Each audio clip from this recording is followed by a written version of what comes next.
हमें 5 साल का जो अवसर मिला है, आज का बजट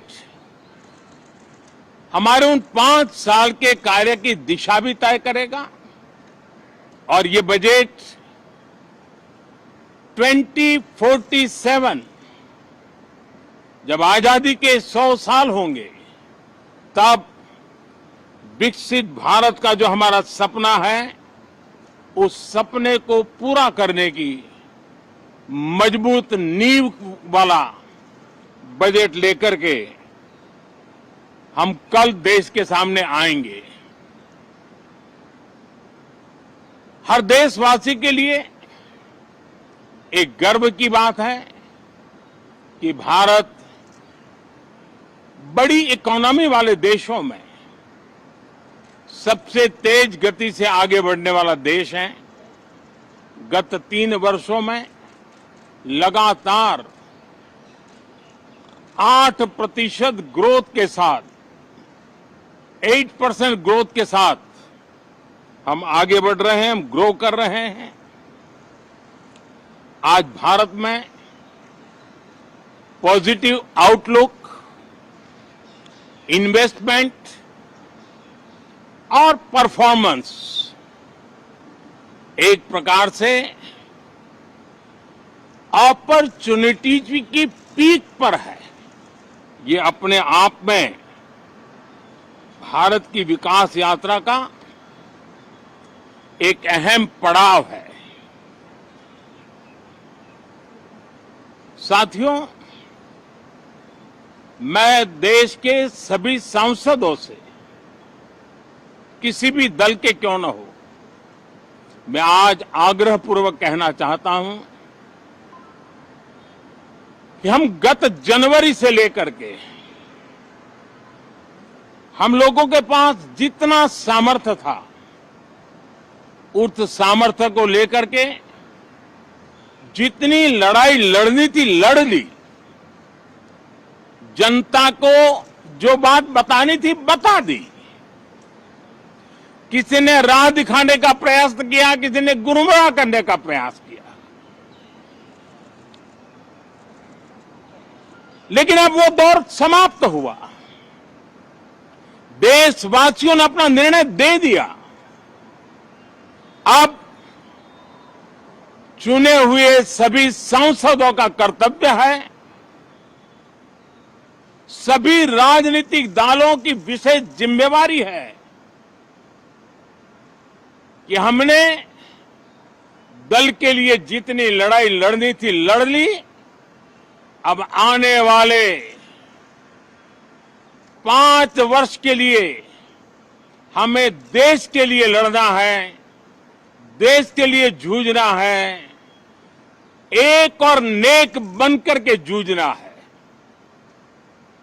मैं सभी राजनीतिक दलों से भी कहूंगा कि आइए हम आने वाले 4 साढ़े 4 साल दल से ऊपर उठ करके सिर्फ और सिर्फ देश को समर्पित होकर के संसद के इस गरिमापूर्ण मंच का हम उपयोग करें। जनवरी 29 जब चुनाव का वर्ष होगा, आप उसके बाद जाइए मैदान में, सदन का भी उपयोग करना है कर लीजिए। वो 6 महीने जो खेल खेलने खेल लीजिए, लेकिन तब तक सिर्फ और सिर्फ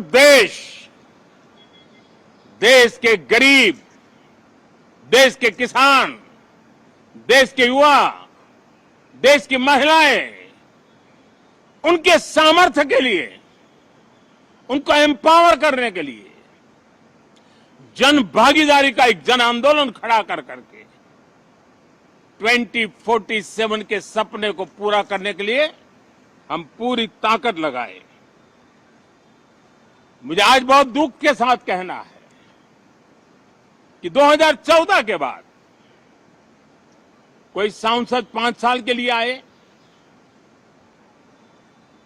कुछ सांसदों को 10 साल के लिए मौका मिला, लेकिन बहुत से सांसद ऐसे थे जिनको अपने क्षेत्र की बात करने का अवसर नहीं मिला, अपने विचारों से संसद को समृद्ध करने का अवसर नहीं मिला, क्योंकि कुछ दलों की नकारात्मक राजनीति ने देश के संसद के महत्वपूर्ण समय को एक प्रकार से अपनी राजनीतिक विफलताओं को ढांकने के लिए दुरुपयोग किया।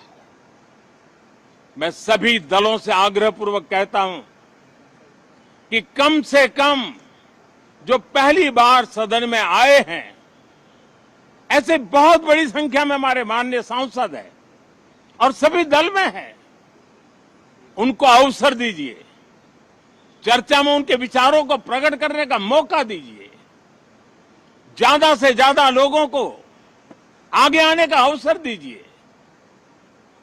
और आपने देखा होगा कि पार्लियामेंट के नए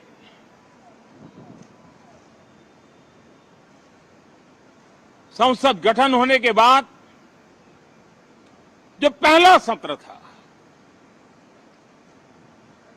140 करोड़ देशवासियों ने बहुमत के साथ जिस सरकार को सेवा करने का हुक्म किया है देशवासियों ने, उसकी आवाज को कुचलने का और लोकतांत्रिक प्रयास हुआ। 2.5 घंटे तक देश के प्रधानमंत्री का गला घोंटने का, उनकी आवाज को रोकने का, उनकी आवाज को दबाने का लोकतांत्रिक परंपराओं में कोई स्थान नहीं हो सकता है और इसका कोई पश्चाताप तक नहीं है, दिल में दर्द तक नहीं है। मैं आज आग्रहपूर्वक कहना चाहता हूं, देशवासियों ने हमें यहां देश के लिए भेजा है, दल के लिए नहीं भेजा है। ये सदन दल के लिए नहीं, ये सदन देश के लिए है। ये सदन सांसदों तक की सीमा तक नहीं है, 140 करोड़ देशवासियों की एक विराट सीमा करके ये लिए है। मैं विश्वास करता हूं कि हमारे सभी माननीय सांसद पूरी तैयारी के साथ चर्चा को समृद्ध करेंगे। कितने ही विरुद्ध विचार होंगे, विरुद्ध विचार बुरे नहीं होते हैं, नकारात्मक विचार बुरे होते हैं। जहां सोचने की सीमाएं समाप्त हो जाती है, देश को नकारात्मकता की जरूरत नहीं है। देश को एक विचारधारा, प्रगति की विचारधारा, विकास की विचारधारा, देश को नई ऊंचाइयों पर ले जाने वाली विचारधारा से हमें आगे बढ़ाना होगा। मैं पूरा ही आशा करता हूं कि हम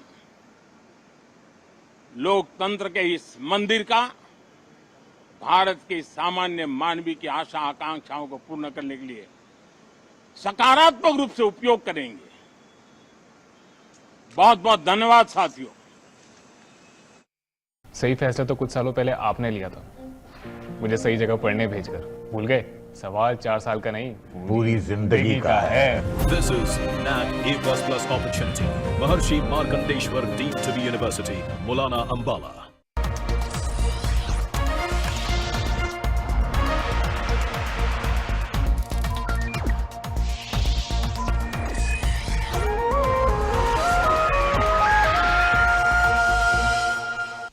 नमस्कार, खबरें भी देख रहे हैं आप। मैं आपके साथ मुमताज खान में हाजिर हूं। इस वक्त